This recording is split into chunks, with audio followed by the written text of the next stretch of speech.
Pascal Dessin. Bonjour. Vous venez de sortir un nouvel ouvrage, toujours chez Rivage, mais cette fois c'est dans la collection Thriller, un grand format par rapport au format de poche qu'on connaît habituellement. Ça s'appelle Le chemin s'arrêtera là. Et vous me disiez tout à l'heure, on prenait le petit déjeuner ensemble pour la petite histoire qui démarrait vraiment très très fort. Oui, il est bien accueilli parce que peut-être qu'il parle aux gens. Il faut trouver le bon sujet au bon moment, c'est ça? Oui, peut-être.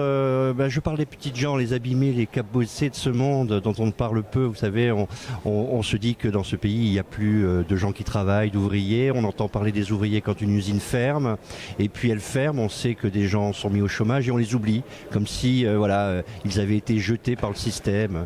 Et donc je m'emploie dans ce livre à avoir un regard sur ce monde des laissés pour compte. Je les appelle les cabossés de la vie. D'accord. C'est pas les édentés ou les, je sais pas comment disait notre cher président, mais quel est le pitch exact de ce roman alors? Alors c'est d'abord un décor, c'est un lieu qui ressemble à la digue du Brec à Dunkerque. C'est une digue de 5 km de long qui est prise en étau entre des usines absolument stupéfiantes et une mer qui est une très belle mer. C'est la mer de Léo Ferré, vous savez, celle qui va se jeter sur les casinos déserts près de Stende. Et là, il y a des gens qui vivent leur vie, qui survivent. Un homme, Michel, est dans une écluse, une vigie d'écluse. Un homme vit dans une caravane au bord d'un bassin où il y a des minéraliers géants.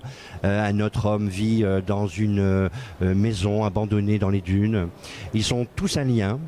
Et petit à petit vont se révéler les secrets de leur existence. Comment vous les avez trouvés? Vous les avez inventés ou vous êtes parti de personnes? Non, ce sont vraiment les lieux qui me les ont offerts. C'est en regardant ce paysage que j'ai eu envie de faire naître ces personnages. Vous avez trouvé les lieux, vous les avez habités en quelque sorte. Ils sont en moi depuis mon enfance. Ah oui. C'est un lieu de mon enfance. C'est là où j'ai vécu mes premiers émois de naturaliste. Mes premières observations ornithologiques, c'est à cet endroit, dans cette espèce d'aberration industrielle.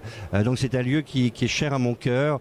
C'est une balade que je fais très souvent comme un rituel quand je retourne dans mon pays. Un très beau sujet en tout cas. Je vais vous laisser le soin de rappeler donc le titre de l'ouvrage et puis l'éditeur sur lequel il est. Le chemin s'arrêtera là aux éditions Rivage. Merci, c'est noté Pascal Dessin. Merci beaucoup.